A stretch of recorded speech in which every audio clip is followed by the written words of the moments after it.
नमस्कार दोस्तों, मैं मनोज फुटानी आपका स्वागत करता हूँ हमारे चैनल पे। दोस्तों आज मैं एक ऐसे स्टॉक के बारे में आपसे बात करने वाला हूँ, वो जिससे बहुत से लोगों की बहुत सी उम्मीदें जुड़ी हुई हैं। बीते कुछ दिनों में इससे इतना ज़्यादा लोग महत्वाकांक्षी हो गए हैं इस स्टॉक को लेके कि काफ़ी सारे एनालिस्ट ने तो निकल कर ये भी बोल दिया कि जी इस स्टॉक की वैल्यूएशन ₹100, 150, यहाँ तक कि ₹200 भी है। अब समझ में आने वाली है तो ये बात कि जी क्या ये बातें बिल्कुल सही हैं जो उनकी प्रेडिक्शंस हैं, क्या उनकी एक्सपेक्टेशंस हैं, या ये सिर्फ महज कुछ हसीन बातें हैं जिनके चलते आपको लुभाया जा रहा है। तो दोस्तों आज की इस वीडियो में मैं आपको पूरे तरीके से जानकारी दूंगा कि आखिर एक टाइम पे अच्छी उड़ान भरने के बावजूद ये शेयर धड़ाम से नीचे कैसे गिरा और इसमें क्या कुछ अच्छी बातें हैं, साथ ही साथ क्या आपको इसके अंदर इन्वेस्ट करना चाहिए या नहीं। ये पूरे तरीके से आपको इस वीडियो में डिटेल्ड स्टॉक एनालिसिस मिल जाएगा। तो दोस्तों आपसे बस एक समय निवेदन है मेरा छोटा सा, अगर आपको वीडियो पसंद आए तो कृपया मेरा चैनल सब्सक्राइब कर लीजिएगा ताकि मैं ऐसी ही प्यारी-प्यारी अच्छी-अच्छी वीडियोस आपके लिए लगातार लाता रहूं। तो दोस्तों आज के हमारे स्टॉक का नेम रहेगा आईडीएफसी फर्स्ट बैंक। ये एक सब्सिडियरी है आईडीएफसी बैंक का ही। हमारे देश में इसकी 260 से ज्यादा ब्रांचेस हैं। वहीं दूसरी ओर हैरानी की बात है कि इसके एटीएम्स 140 हैं। यूजुअली ऐसा बहुत कम देखा जाता है कि ब्रांचेस से एटीएम्स कम हो। साथ ही इसके एम्प्लॉय का अगर मैं बैंडविड्थ बताऊं तो इन्होंने 20,000 से ज्यादा एम्प्लॉयज को अपने यहाँ पे रोजगार दे रखा है। इसकी बुक वैल्यू 28 रुपए 53 पैसे है। वही कल के दिन इसका स्टॉक 27 रुपए पे बंद हुआ। वॉल्यूम ट्रेड की अगर मैं बात करूं तो 4 करोड़ से ज्यादा की वॉल्यूम ट्रेड की गई, जिसमें से तकरीबन 1 करोड़ 20 लाख के अराउंड की क्वांटिटी डिलीवरेबल उठाई गई है, मोटा मोटा 30% के अराउंड। प्रमोटर शेयर होल्डिंग की बात करें तो आईडीएफसी लिमिटेड ने इसमें शुरुआत से ही 40% का अपना प्रमोटर होल्डिंग मेंटेन रखा है। मार्केट कैपिटलाइजेशन इसकी 15,000 करोड़ से ज्यादा है। वहीं अगर इसके ऑल टाइम हाई की बात करें तो वो सितंबर 2016 में 83 रुपीज एंड 40 पैसा था। और अगर ऑल टाइम लो की बात करें तो अभी मार्च में जिस दिन लॉकडाउन का ऐलान हुआ था उस दिन ये शेयर धड़ल्ले से 17 रुपए और 65 पैसे पे आ गया था। रिकवरी का बेस्ट अगर सिनेरियो देखा जाए तो मार्च 20 में जो 18 रुपए का शेयर था वो बढ़ के जून 2020 में 28 रुपए का हो गया था। ऑलमोस्ट 55% की रिकवरी उसी एक महीने में कर गया था। लेकिन पिछले एक महीने से मोटा मोटा ये फ्लैट चल रहा है। जैसा कि आप देख सकते हैं आज भी ये 27 रुपए के अराउंड ही है। जहां तक कि पीई रेशो की बात करें तो अनडिटरमाइंड है दोस्तों, क्योंकि मार्च 20 में इसने अपना नेट लॉस शो किया है। ईपीएस इसका नेगेटिव होने की वजह से पीई रेशो डिटरमाइन ही नहीं की जा सकती है और आरओई भी इस चक्कर में मार्च 20 के बेसिस पे नेगेटिव रही है। लास्ट मेजर अपडेट की अगर मैं बात करूं क्वार्टर 1 रिजल्ट्स की तो वो पॉजिटिव रहे हैं। अब अगर चर्चा करें थोड़े से इसकी फाइनेंशियल और टेक्निकल एनालिसिस की तो दोस्तों नेट प्रॉफिट में इसने ग्रोथ दिखाई है अपने पिछले 2 क्वार्टर से लगातार। मार्च 20 के रिजल्ट्स के मुकाबले क्वार्टर 1 में अभी इनके एनपीए नंबर्स में भी डिक्रीज आया है। अब समझते हैं दुविधा की बात। तो दोस्तों वो ये कि क्वार्टर 1 के रिजल्ट्स में इन्होंने अपने प्रोविजंस में एक सब्सटैंशियल इंक्रीज किया है as compare to quarter 4 FY20। साथ ही साथ इनके क्वार्टर ऑन क्वार्टर रेवेन्यू लगातार पिछले 2 क्वार्टर से डिक्लाइन कर रहा है। एनुअल प्रॉफिट्स भी लगातार 2 साल से डिक्लाइन करते हुए दिखे हैं। जहां तक बात करें इसके टेक्निकल एनालिसिस की तो रिलेटिव स्ट्रेंथ इंडेक्स इसका 59 का रिफ्लेक्ट करता है एक बुलिश पोजीशन। और अगर स्टोकेस्टिक और विलियमसन रेशियोज की बात करें तो वो भी इस समय ओवरबॉट पोजीशन में अपने आप में इस शेयर को रिफ्लेक्ट कर रही हैं। क्यों? क्योंकि अभी इस शेयर के गिरने की वजह से इसमें काफी लोगों ने लगातार निवेश किया है।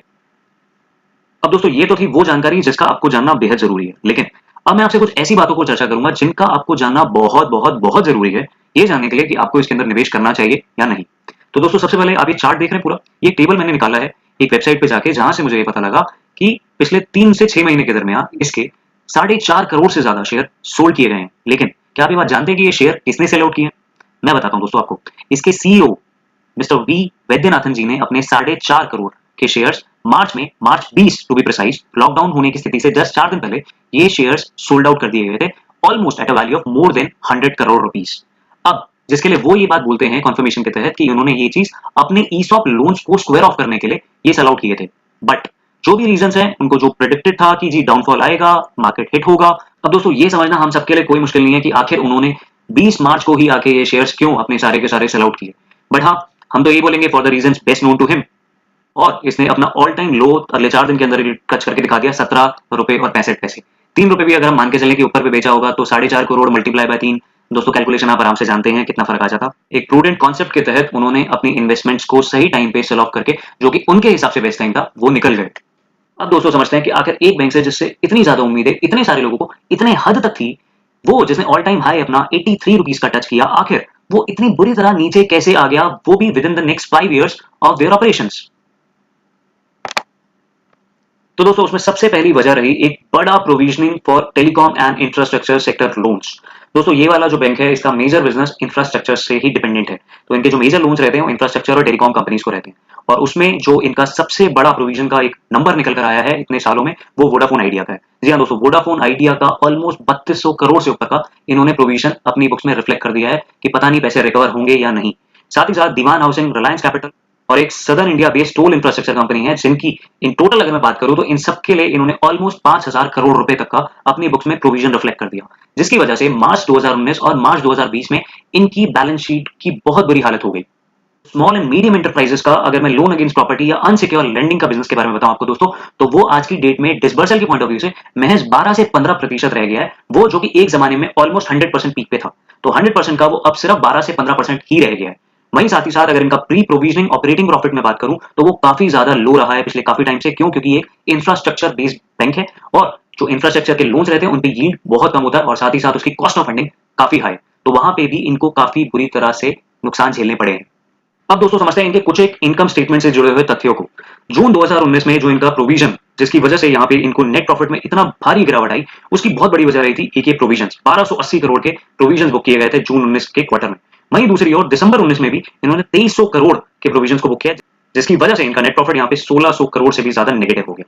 और अगर मैं इसकी एनुअल लेवल के बेसिस की बात करूं दोस्तों, तो मार्च 19 में इन्होंने यहाँ पे ऑपरेटिंग प्रॉफिट नेगेटिव में दिखाया, क्यों? क्योंकि इनके एक्सपेंडिचर्स ही इनके इनकम को बीट कर गए थे। और वहीं मार्च 2020 में इनके प्रोविजंस बहुत ज्यादा एक्सपोनेंशियली बढ़ गए थे, 1500 करोड़ से बढ़ के सीधा 3 गुना, ऑलमोस्ट 4300 करोड़। अब दोस्तों समझते हैं कि क्या पोजीशन इनकी खराब रही इनकी बैलेंस शीट से जुड़ी। तो दोस्तों मैं आपको एक चीज बताना चाहूंगा कि यहाँ पे इनके जो टोटल नंबर ऑफ डिपॉजिट्स हैं मार्च 20 में वो 65,000 करोड़ हैं। वहीं इनकी total liabilities almost 1.5 lakh crore है। अब दोस्तों ये जो चीज आपको समझनी है वो ये कि यहाँ पे जो परसेंटेज है डिपॉजिट्स का टोटल लाइबिलिटीज के अगेंस्ट में, वो महज 43% है, जो कि बहुत ज्यादा कम है। आपकी ओवरऑल लाइबिलिटीज में डिपॉजिट्स का हिस्सा मोर देन 50% होना चाहिए किसी भी तौर पे। वहीं दूसरी ओर आप देखें तो अगर डिपॉजिट्स ये बाहर से जो एक्सेप्ट कर रहे हैं लोगों से, वो 65,000 करोड़ के हैं, जबकि ये लोन दे रहे हैं 85 का, जिसकी वजह से इनको एडिशनल बोरोइंग्स लेनी पड़ रही है इतनी ज्यादा बाहर मार्केट से। ये जो बोरोइंग है इसकी कॉस्ट डिपॉजिट्स की कॉस्ट से हमेशा ज्यादा रहेगी।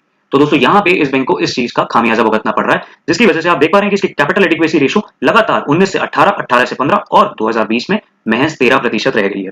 वहीं अगर हम इसकी कंटेंजेंट लायबिलिटीज की बात करें तो 2,03,000 जो कि 2017 में थी, वो बढ़ के अब 2020 में 2,80,000 हो चुकी है। 77,000 करोड़ का फर्क आ चुका है इनकी कंटेंजेंट लायबिलिटीज में। साथ ही साथ अगर हम इनकी लोन डिसबर्सल की बात करें दोस्तों, तो वहां पे भी ये लोग अब थोड़ा सा पीछे हटते दिखे हैं पिछले एक साल से। जो चीज पहले 86,000 करोड़ की थी, वो महज अब 85,500 करोड़ की रह गई है। तो दोस्तों यहाँ पे 0.81% का डिक्लाइन आया रादर देन इजाफा होने के। तो अगर लोन डिसबर्सल ही नहीं करेंगे तो ऐसे में इंटरेस्ट इनकम कमाएंगे कैसे? ये भी एक बहुत इंपॉर्टेंट पॉइंट है जिसको आपको कंसीडर करना है कि irrespective of giving good number of interest on saving bank as well as fixed deposits, still इसके डिपॉजिट्स कम होते जा रहे हैं।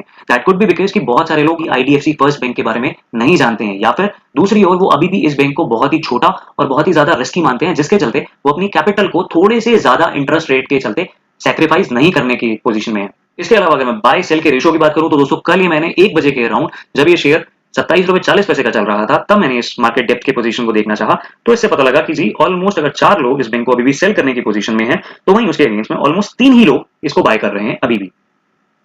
अब दोस्तों ये तो थे सारे के सारे वो तथ्य जिसकी वजह से इस बैंक में इन्वेस्टमेंट करना थोड़ा अलार्मिंग है। आपको बहुत ज्यादा सोच समझ के ही इस बैंक में इन्वेस्ट करना चाहिए, लेकिन साथ ही साथ मैं निष्पक्ष रहूंगा इस बात के साथ भी कि मेरा कर्तव्य बनता है कि मैं आपको पूरी इंफॉर्मेशन दूं, चाहे नेगेटिव हो चाहे पॉजिटिव हो। तो अब मैं आपको बताता हूं इससे रिलेटेड पॉजिटिव क्या है। तो दोस्तों एक बहुत अच्छी चीज जो अब बेहतरी के लिए बढ़ रही है वो ये कि अप्रैल मंथ के दौरान इन लोगों ने अपने लोन डिसबर्सल को ऑलमोस्ट जीरो रखा था। डिसबर्स नहीं करेंगे तो जी इनकम आएगी नहीं इंटरेस्ट की। वही अब जीरो डिसबर्सल मई मंथ में आके ऑलमोस्ट 5% हो गया था नॉर्मल के मुकाबले। वही चीज जून में बढ़ के 20% नॉर्मल हो गई, और वही अभी जुलाई क्लोजिंग तक आते आते ऑलमोस्ट 30% ऑफ द नॉर्मल स्थिति पे ये लोग पहुंच गए हैं। और इनके सीईओ की एक्सपेक्टेशन है कि बाय जनवरी एंड फरवरी ये almost 60 to 70% of the normal scenario में वापस से पहुंच जाएंगे। इसके अलावा दोस्तों इनकी जो बैंक की ओवरऑल एवरेज बोरोइंग कॉस्ट है वो 7% है। वहीं दूसरी ओर जो ये लेंडिंग के लिए आपको लोन देते हैं उस पे मोटा मोटा 14% से भी ऊपर का ये लोन पे इंटरेस्ट चार्ज करता है। वहीं साथ ही साथ अगर मैं मॉरेटोरियम की बात करूं तो जिन कस्टमर्स ने मॉरेटोरियम के लिए अपनी अर्जी दी थी, वो जो पिछले क्वार्टर में 45% थी, अब वो गिर के महज 28% रह गई है। कंजम्पशन की बात करूं इलेक्ट्रॉनिक्स के लिए, जैसे कि एसी, रेफ्रिजरेटर, आपका टेलीविजन, तो वो अब वापस से बैक टू नॉर्मल आ रही है। इन्होंने जनवरी फरवरी की जो नॉर्मल फिगर थी उसका ऑलमोस्ट 80% अचीव कर लिया है अभी बीते जुलाई में, तो which is a really good sign of coming back into the operations. दोस्तों अगर मैं साथ ही साथ आपको इनकम स्टेटमेंट से जुड़ी हुई भी कुछ अच्छी बातें बताऊं तो उसमें एक बहुत अच्छी पॉजिटिव साइन है इस कंपनी के लिए कि इनके ग्रॉस एनपीए दिसंबर 19 के मुकाबले जो कि ऑलमोस्ट 2500 करोड़ थे, वो घट के 1740 करोड़ रह गए जून 20 में। वहीं दूसरी ओर इनके नेट एनपीए में भी काफी ज्यादा गिरावट आई है। 1000 करोड़ था दिसंबर 19 में और वो घट के अब 400 करोड़ के अराउंड रह गया जून 20 में। तो यहाँ पे एक बहुत ही पॉजिटिव साइन आया है। लास्टली मैं आपको एक बहुत ज्यादा अलार्मिंग और बहुत ज्यादा कॉशन वाली जो चीज बताना चाह रहा हूं दोस्तों, वो ये कि बैंक्स के मामले में, चाहे वो ये बैंक हो चाहे वो कोई भी बैंक हो, जो भी अभी मॉरेटोरियम की स्थिति चल रही है हमारे देश में, उसके जो रियल साइन है वो अभी के क्वार्टर वन के रिजल्ट में या क्वार्टर टू के रिजल्ट में रिफ्लेक्ट अच्छे से नहीं करेंगे। क्यों? क्योंकि मॉरेटोरियम पीरियड अब अगस्त तक आगे बढ़ा दिया गया। तो अभी तक तो स्थिति बहुत ज्यादा रोजी रोजी है, बहुत अच्छी अच्छी पिक्चर्स दिख रही हैं, बहुत अच्छे अच्छे रिजल्ट आ रहे हैं, सब अच्छा चल रहा है।